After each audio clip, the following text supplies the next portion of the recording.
ഒരു നിർണായക സമയത്ത് വീണ്ടും ഇന്ത്യക്ക് സഹായവുമായി ഇസ്രായേൽ പറന്നിറങ്ങി, ശരിയാണോ? അതെ അതെ, വളരെ നിർണായകമായ ഒരാണ്. ഇസ്രായേലിൻ്റെ ഗ്ലോബ് മാസ്റ്റർ C-17 വിമാനം ഇന്നലെ നമ്മുടെ വ്യോമസേനാ താവളത്തിൽ, പേര് വെളിപ്പെടുത്താത്ത വ്യോമസേനാ താവളത്തിൽ പറന്നിറങ്ങി. നമുക്ക് ഏറ്റവും മാരകമായ ചില മിസൈലുകൾ, അതായത് air launched medium range ballistic മിസൈലുകൾ ഇന്ത്യക്ക് കൈമാറി എന്ന് പാകിസ്ഥാൻ പറയുന്നു. പാകിസ്ഥാൻ പറയുന്നത് ഇസ്രായേലിൻ്റെ പക്കൽ ഇസ്രായേലിൻ്റെ ക്രിസ്റ്റൽ മേസ് 2 എന്ന് പറയുന്ന ഭയങ്കര പ്രൊസിഷൻ, ആക്യുറേറ്റ് ആയിട്ട് ലക്ഷ്യത്തിലേക്ക് എത്തുന്ന, അതായത് നമ്മൾ മിസൈലുകളൊക്കെ പോകുന്നത് GPS ഉപയോഗിച്ചാൽ, എങ്ങാനും GPS നഷ്ടപ്പെട്ടാലും ഇവൻ ഓട്ടോമാറ്റിക്കായിട്ട് ലക്ഷ്യം കണ്ടെത്തി അവിടേക്ക് പോയി തകർക്കുന്ന മിസൈലാണ് ക്രിസ്റ്റൽ മേസ് 2.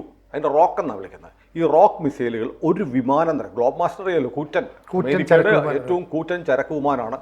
അത് ഒരു ലോഡ് നിറയെ ക്രിസ്റ്റൽ മേസ് 2 അല്ലെങ്കിൽ റോക്ക് മിസൈലുകൾ ഇന്ത്യക്ക് കൈമാറിക്കുന്നത്. ഇത് യുദ്ധവിമാനങ്ങളിൽ ഘടിപ്പിക്കാവുന്ന മിസൈലുകളാണ്, എയർ ടു ഗ്രൗണ്ട് മിസൈലുകളാണ്. ആകാശത്ത് നിന്ന് ഭൂമിയിലേക്ക് ആക്രമിക്കാൻ കഴിയുന്ന മിസൈലുകൾ ഒരു C-17 ഗ്ലോബ് മാസ്റ്റർ നിറച്ച് ഇന്ത്യക്ക് എത്തിച്ചിട്ടുണ്ട് എന്നാണ് പാകിസ്ഥാൻ മാധ്യമങ്ങൾ പറയുന്നത്. നമുക്ക് ഒഫീഷ്യൽ വെർഷൻ പാകിസ്ഥാൻ പറയുന്നതാണ്. പാകിസ്ഥാൻ ISI ഒക്കെ നിരീക്ഷിക്കുന്നുണ്ടായിരിക്കും. അതുകൂടാതെ പാകിസ്ഥാൻ TV, നമുക്ക് ക്ലിപ്പിംഗ് കാണിക്കാം. പാകിസ്ഥാൻ TV പറയുന്നു 25 മൊസാദ് ഏജന്റുമാർ ഇന്ത്യയിൽ ഇപ്പോൾ ഇന്ത്യൻ പട്ടാളത്തിൻ്റെ കൂടെ പ്രവർത്തിക്കുകയാണ്. ഇത് നമ്മൾ നേരത്തെ ഒരാഴ്ച മുമ്പ് ആക്രമണം നടന്ന് 2-3 ദിവസം കഴിഞ്ഞപ്പോൾ മൊസാദ് ഇന്ത്യയിലെത്തി എന്ന് നമ്മൾ റിപ്പോർട്ട് ചെയ്തു. അതിപ്പോൾ പാകിസ്ഥാൻ TV ഇന്നലെ അത് സ്ഥിരീകരിച്ചു. 25 മൊസാദിൻ്റെ ആളുകൾ ഇന്ത്യൻ ആർമിയുടെ കൂടെ പ്രവർത്തിക്കുന്നു.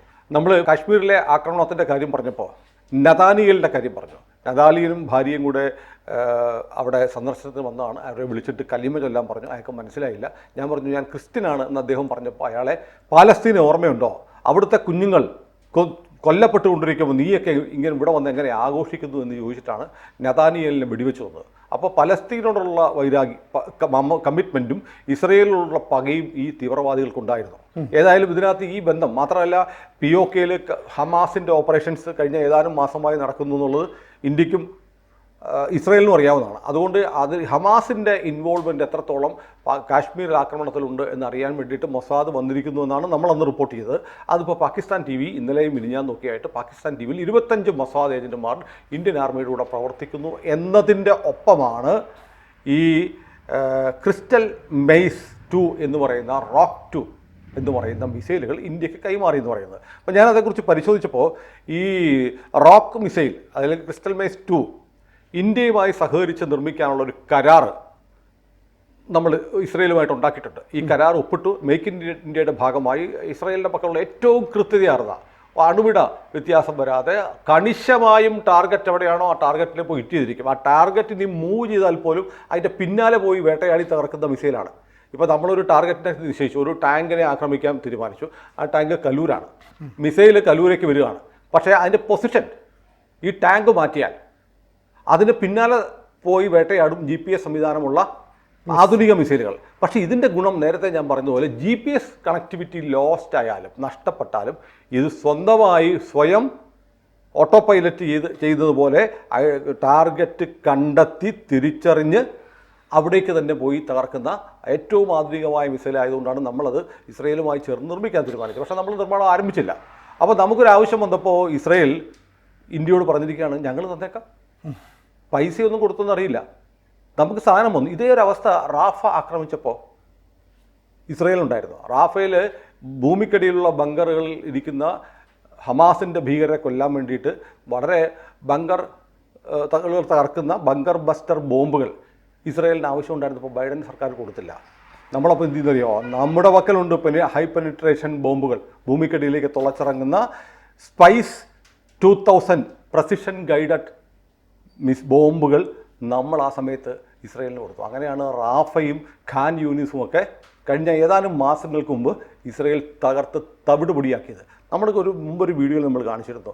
അവിടെ അൽ ജസീറയുടെ ഒരു ഫുട്ടേജ് ആയിരുന്നു. അതിനകത്ത് മെയ്ഡ് ഇൻ ഇന്ത്യ എന്നെഴുതിയിരിക്കുന്ന ബോംബുകളുടെയും മിസൈലുകളുടെയും പാർട്ട് അൽ ജസീറ കാണിച്ചത് നമ്മുടെ വീഡിയോ ഉൾപ്പെടെ നമ്മൾ ഏതാനും മാസങ്ങൾക്ക് മുമ്പ് നമ്മൾ കാണിച്ചാണ്. അപ്പോൾ പരസ്പരം അങ്ങോട്ടും ഇങ്ങോട്ടും കൊണ്ടും കൊടുത്തും സഹായിച്ചുമാണ് നമ്മൾ ഇസ്രയേലും ഇന്ത്യയും കൂടെ മുന്നോട്ട് പോകുന്നത്. നമുക്കറിയാം കാർഗിൽ യുദ്ധകാലത്ത് അമേരിക്ക നമ്മളുമായിട്ട് ഉടക്കില്ലായിരുന്നു. കാരണം നമ്മൾ ഈ പറഞ്ഞ പോലെ അമേരിക്കയുടെ തീട്ടൂരം വകവയ്ക്കാതെ നമ്മൾ ആണവ പരീക്ഷണം നടത്തി. അതിൽ പകപൂണ്ട അന്നത്തെ സർക്കാർ നമുക്ക് GPS അടക്കമുള്ള സൗകര്യങ്ങൾ തരാതിരുന്നപ്പോൾ അവരുടെ സാറ്റലൈറ്റുകൾ നമ്മളുമായി ലിങ്ക് ചെയ്ത് നമുക്ക് ഈ പൊസിഷൻസ് കാണിച്ചു തന്നത് ഇസ്രയേലാണ്.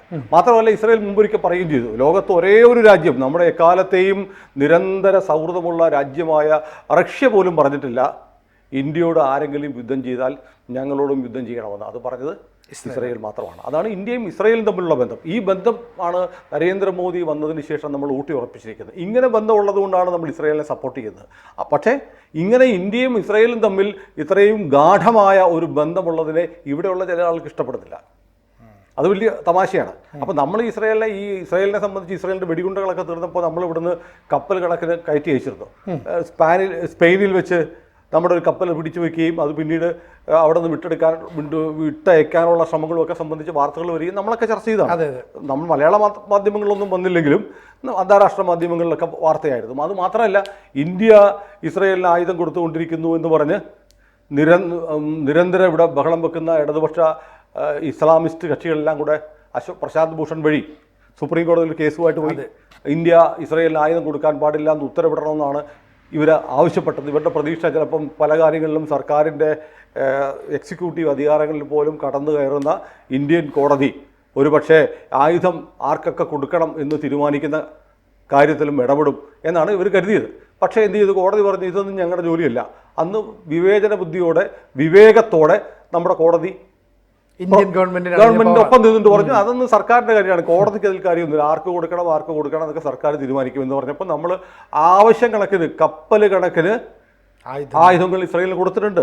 അതുകൊണ്ടാണ് ഇവിടെ ഈ മോദി സർക്കാരിനോട് ഇസ്ലാമിസ്റ്റുകൾക്ക് പക തോന്നാനുള്ള പല കാര്യങ്ങളിലൊന്ന് ഗാസയിൽ കൊല്ലപ്പെടുന്ന ഒരുപാട് പേരുടെ നെഞ്ചത്ത് ഇന്ത്യൻ വെടിയുണ്ടകൾ കയറിയിട്ടുണ്ട്. മെയ്ഡ് ഇൻ ഇന്ത്യ എന്നുള്ള ബുള്ളറ്റ് കയറിയിട്ടാണ് അവിടുത്തെ ഭീകരന്മാർ കൊല്ലപ്പെട്ടിട്ടുള്ളത്. ഏതായാലും പരസ്പരം ആവശ്യത്തിന് അറിഞ്ഞ് കരാറുകളൊന്നും വെക്കാൻ, സാറിന് ഒരു ആയുധം ഒക്കെ കൈമാറണം, ആയുധം വെക്കുമ്പോൾ വലിയ കരാറുകളൊക്കെ ഒപ്പിട്ട് രണ്ട് രാജ്യങ്ങൾ തമ്മിൽ ചർച്ചകളൊക്കെ നടത്തിയിട്ടാണ് അതൊക്കെ ചെയ്യുന്നത്.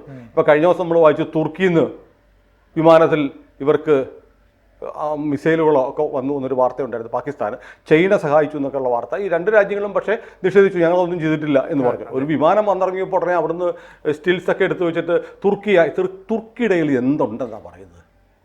അവർക്ക് ബരാക്തർ എന്ന് പറയുന്ന ഒരു ഡ്രോണുകളുണ്ടല്ലേ, അതാണ് അത്. പക്ഷേ അത് നമ്മുടെ ആകാശ് മിസൈൽ കൊണ്ട് വെടിവെച്ചിടാവുന്നത് വളരെ ഈസി ആയിട്ട് തെളിയിച്ചിട്ടുള്ളൂ. നമ്മൾ അർമേനിയയ്ക്ക് ബരാക്തർ മിസൈലിനെ നേരിടാൻ വേണ്ടിയിട്ട് നമ്മളിപ്പോൾ ആകാശ് മിസൈൽ കൊടുത്തിരിക്കുക. അപ്പോൾ നമ്മുടെ പക്കൽ ഇതിനെയൊക്കെ നേരിടാനുള്ള സംവിധാനമാണ്. അല്ലാതെ തുർക്കിയുടെ വലിയ ചക്കക്കുരു അല്ലാതെ വേറെ ഒന്നുമില്ല. പക്ഷേ എന്തായാലും ഒരു നിർണായക ഘട്ടത്തിൽ നമുക്ക് വലിയൊരു സഹായം കരാറൊപ്പിടാതെ സാമ്പത്തിക ഇടപാടുകൾ നടത്താതെ നമുക്ക് തന്നു എന്ന് പറയുന്നത് നമ്മളല്ല, നമുക്കറിയത്തില്ല.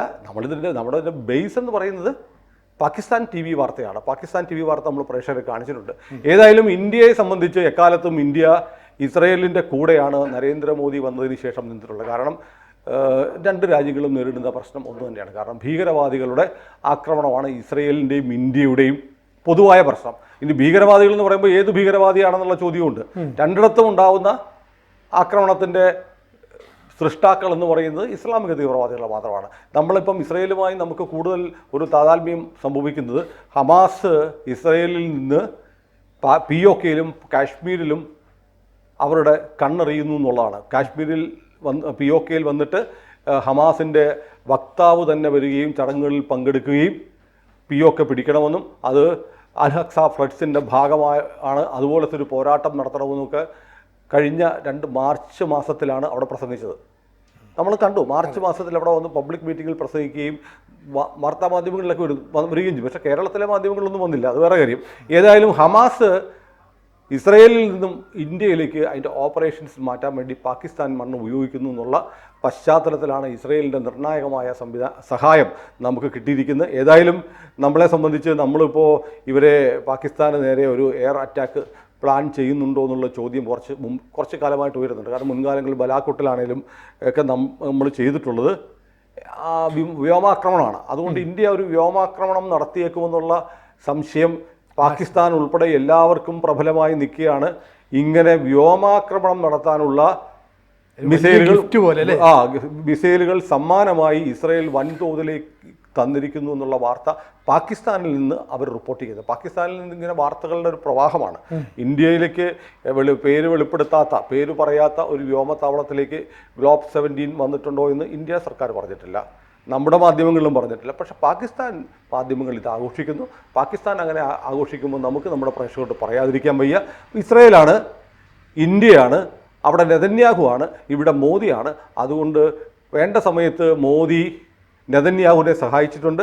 നേരത്തെ പറഞ്ഞ സ്പൈസ് 2000 എന്ന് പറയുന്ന പ്രസിഷൻ ഗൈഡഡ് പെനിട്രേഷൻ ബോംബുകൾ ഇസ്രയേലിന് ആവശ്യമുണ്ടായിരുന്നപ്പോൾ ഇതേപോലത്തെ ഗ്ലോബ് മാസ്റ്റർ C-17 പറന്ന് അങ്ങോട്ട് പോയിരുന്നു. അപ്പോൾ ഇന്ത്യക്കൊരാവശ്യം വരുമ്പോൾ അവിടെ നിന്നൊരു വിമാനം തിരിച്ചു വരുന്നത് സ്വാഭാവികമാണ്. കാരണം രണ്ട് രാജ്യവും ഭരിക്കുന്നത് ദേശീയതയിൽ, രാജ്യത്തിൻ്റെ സുരക്ഷതയിൽ വലിയ താല്പര്യമുള്ള, പ്രാണനേക്കാൾ വലുതാണ് തങ്ങളുടെ രാജ്യമെന്ന് കരുതുന്ന രണ്ട് പ്രധാനമന്ത്രിമാരാണ്.